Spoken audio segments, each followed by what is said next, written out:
Hello everyone, good evening.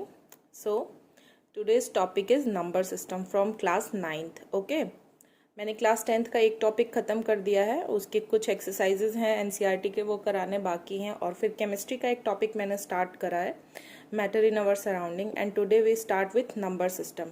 Okay, and जैसे कि मैं आपको बताई अभी कि क्लास 10th का मैंने फर्स्ट चैप्टर मैथ्स का कंप्लीट कर दिया है, तो उसमें मैंने बेसिक एग्जांपल्स जो आपके हैं नेचुरल नंबर के, होल नंबर के, इंटीजर्स के, रेशनल नंबर के और इरेशनल नंबर के, मैंने वहाँ बताए हुए हैं। इसलिए मैंने इनके एग्जांपल्स इनके डेफिनेशंस यहाँ मेंशन नहीं करे हुए हैं। ओके, बेसिकली मैं यहाँ समझा सकती हूँ आपको। नेचुरल नंबर वो सारे नंबर होते हैं जो हम काउंट करते हैं, ठीक है, जो हम बचपन से पढ़ते आ रहे हैं, जिन्हें हम काउंटिंग नंबर्स भी बोलते हैं। होल नंबर वो होते हैं जो 0 से स्टार्ट होते हैं और एंड होते हैं इन्फिनिटी तक। इंटीजर्स वो होते हैं जो इरेशनल नंबर, रेशनल नंबर सबको कंट्रीब्यूट, मतलब सबको एक साथ होल्ड करके रखते हैं। बेसिकली इंटीजर्स होते हैं from minus infinity two plus infinity. हम नंबर लाइन पे अगर कोई भी नंबर रिप्रेजेंट करते हैं तो वो सारे के सारे इंटीजर्स होते हैं। ओके, रेशनल नंबर जो भी p बाई क्यू के फॉर्म में हो और q नॉट इक्वल टू 0 हो तो रेशनल नंबर। इरेशनल नंबर जो भी नंबर p बाई क्यू के फॉर्म में ना हो उसे हम इरेशनल नंबर बोलते हैं। डन।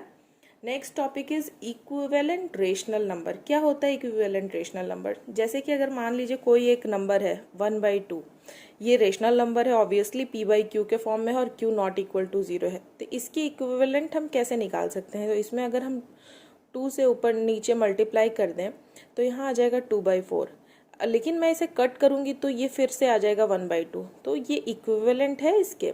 इसीलिए इसको और इसको एक दूसरे के इक्विवेलेंट बोलेंगे, और ये दोनों रेशनल नंबर है, p बाई क्यू के फॉर्म में है, q नॉट इक्वल टू 0 है, तो ये एक दूसरे के इक्विवेलेंट हो गए और रेशनल नंबर हैं, तो इसलिए equivalent rational number.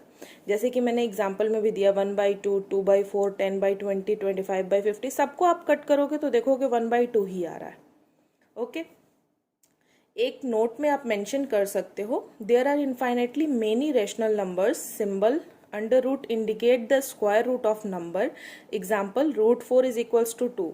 Both 2 and -2 are square root of 4, क्योंकि आप सबको पता है मॉड लगता है, और जब कभी भी हम रूट हटाते हैं तो सामने वाले पे प्लस माइनस दोनों सिंबल लगता है, जो कि लोअर क्लासेस में हमें नहीं बताया जाता है, लेकिन आगे चल करके ये चीज़ें हमें खुद ब खुद पता चल जाती हैं।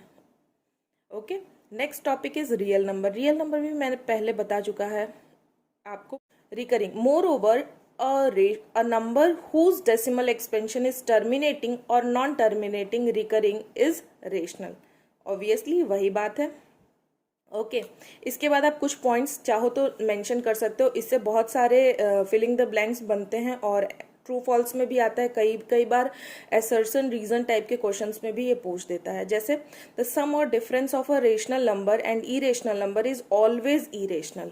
ओके, नेक्स्ट है द प्रोडक्ट और quotient of a non zero rational number with an irrational number is irrational. ये मतलब क्या कहना है, चाहे हम प्रोडक्ट लें या फिर किसी नंबर का कोशेंट लें, नॉन जीरो रेशनल नंबर है उसके साथ किसी इरेशनल नंबर का कर रहे हैं तो जो नंबर आएगा वो भी इरेशनल होगा। Okay, now there is third point, जिसमें कि है अगर हम कोई भी नंबर का ऐड, सब्ट्रैक्ट, मल्टीप्लाई या डिवाइड करते हैं दो इरेशनल नंबर का, तो जो रिजल्ट होगा वो इरेशनल भी हो सकता है और रेशनल भी हो सकता है। ये था हमारा थर्ड पॉइंट। ओके, जो भी इंपॉर्टेंट पॉइंट्स थे मैंने यहाँ पे क्लियर आउट कर दिए हैं। नेक्स्ट है रेडिकेंट।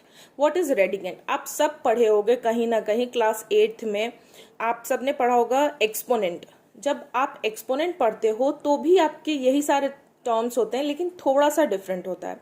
रेडिकेंट में सर्ड और इंडिसेस का यूज किया है मैंने, लेकिन इसमें मैंने इलेबोरेट करके बताया है आपको। ओके, जैसे कि इफ अंडर रूट a के पावर n है, ये जो लिखा हुआ है इसका मतलब है a के पावर में 1/n।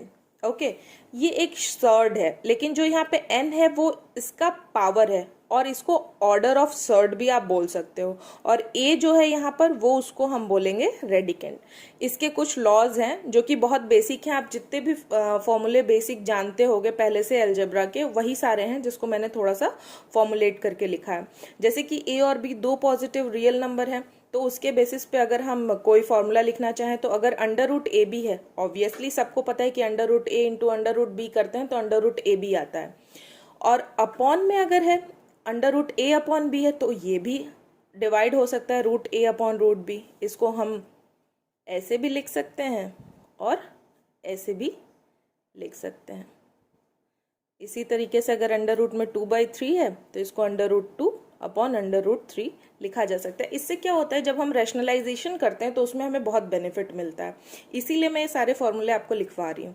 ओके, फिर है under root A plus under root B और under root A minus under root B. आप सबको पता है ए प्लस बी ए माइनस आ चुका है आपको प्रीवियस वीडियोस में, आप चाहो तो जा करके देख सकते हो। क्लास 10th की वीडियोस में मैंने रियल नंबर बहुत अच्छे से बताया है। ओके, इसलिए मैं इसे एक्सप्लेन नहीं कर रही हूँ। फिर आता है एक नोट की बारी। Every real number is represented by a unique point on the number line. Also every point on the number line represent a unique number. क्योंकि अगर हम कोई भी नंबर रिप्रेजेंट कर रहे हैं नंबर लाइन पे तो उसका कोई ना कोई यूनिक पॉइंट होगा। ओके, और कोई भी पॉइंट अगर हम नंबर लाइन पे ले रहे हैं तो उसके लिए कोई ना कोई यूनिक रियल नंबर होगा। बेसिकली कहना यह है कि हर एक नंबर का रिप्रेजेंटेशन जब भी हम नंबर लाइन पे करते हैं तो उसका एक अलग पॉइंट होता ही है, और कोई पॉइंट है तो उसका अलग नंबर होगा। ओके,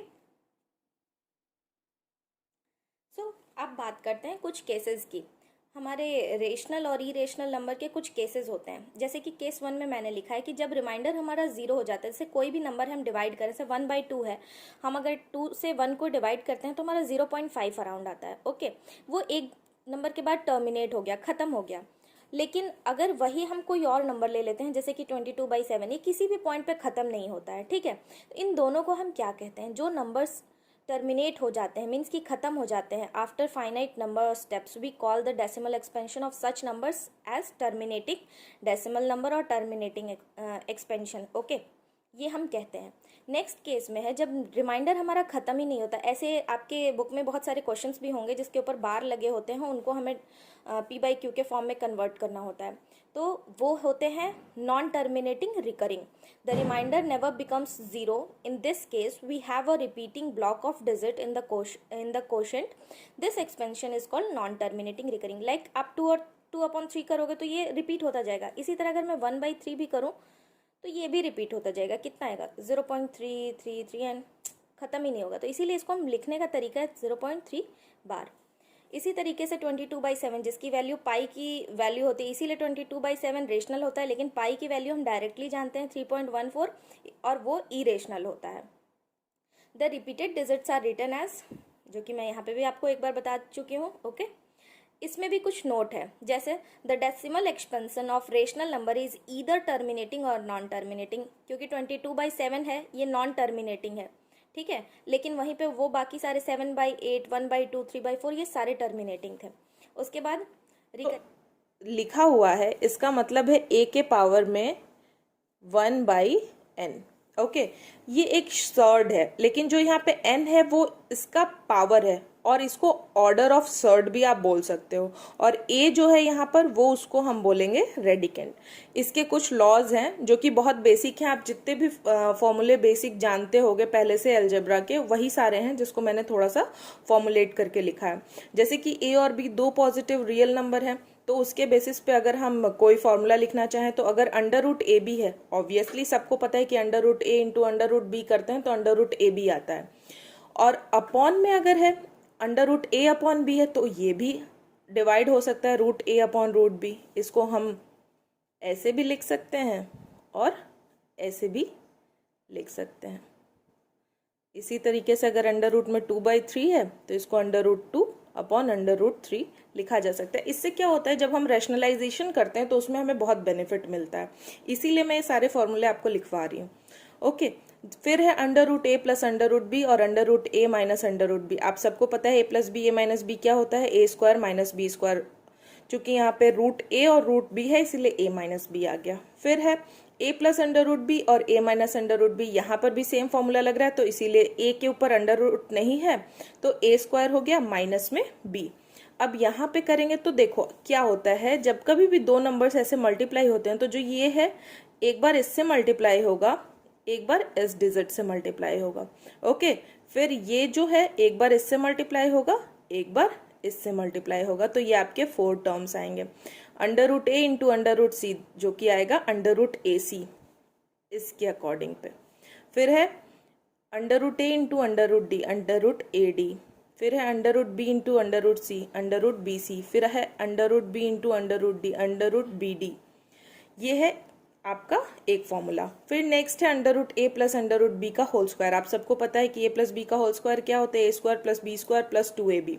तो ए का स्क्वायर करेंगे तो ए आ जाएगा, अंडर रूट बी का स्क्वायर करेंगे तो बी आ जाएगा, और 2ab के लिए 2 under root A into under root B हो जाएगा अंडर रूट ए बी। तो ये सारे फॉर्मूले थे। आज के लिए मैं बस इतना ही रख रही हूँ। Next class